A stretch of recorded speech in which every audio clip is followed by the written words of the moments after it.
Hello and welcome to the Vil News. Government and allied forces continued to commit war crimes and other serious violations of international law, including direct attacks on civilians and indiscriminate attacks. Government forces repeatedly attacked areas controlled or contested by armed opposition groups, killing and injuring civilians and damaging civilian objects in unlawful attacks. They regularly bombarded civilian areas using explosive weapons with wide area effects, including artillery shelling and unguided high-explosive barrel bombs dropped from helicopters. The attacks caused numerous civilian deaths and injuries, including of children. Government and allied Russian aircraft carried out several apparently deliberate attacks on hospitals, medical clinics, and aid convoys, killing and injuring civilians, including medical workers. As the year progressed, government forces with Russian support increased attacks on eastern Aleppo, hitting residential homes, medical facilities, schools, markets, and mosques, killing hundreds of civilians. Russian-made cluster munitions were also scattered across the area, with unexploded munitions posing an ongoing risk to civilians.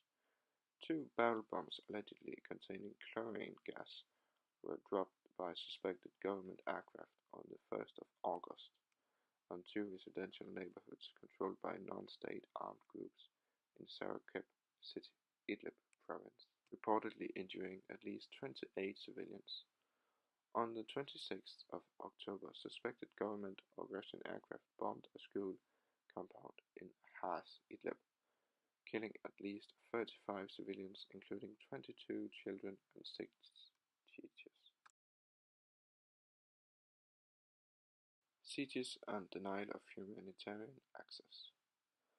Government forces maintained prolonged sieges of predominantly civilian areas controlled or contested by armed groups, including in eastern Ghouta, Mud Adhamnia, al-Sham, Madaya, Daraya, and, from September, eastern Aleppo. The government sieges exposed civilian residents to starvation and deprived them of access to medical care and other basic services, while subjecting them to repeated airstrikes, artillery shelling, and other attacks. The sieges prevented civilians leaving the area to seek medical care. For example, on the 19th of March, a 3-year-old boy reportedly died in Alwa, in Homs city, after government forces prevented him from leaving the area to receive medical care for head injury. On the 12th of May, government forces prevented a UN humanitarian aid delivery, due to be the first since 2012, from entering Daraya. Government forces fired mortars into a residential area of the town, killing 2 civilians. In June, government forces allowed 2 limited convoys to enter Daraya, but simultaneously intensified their indiscriminate attacks using barrel bombs, a napalm-like incendiary substance, and other munitions, forcing the town's remaining inhabitants to submit to being evacuated in late August.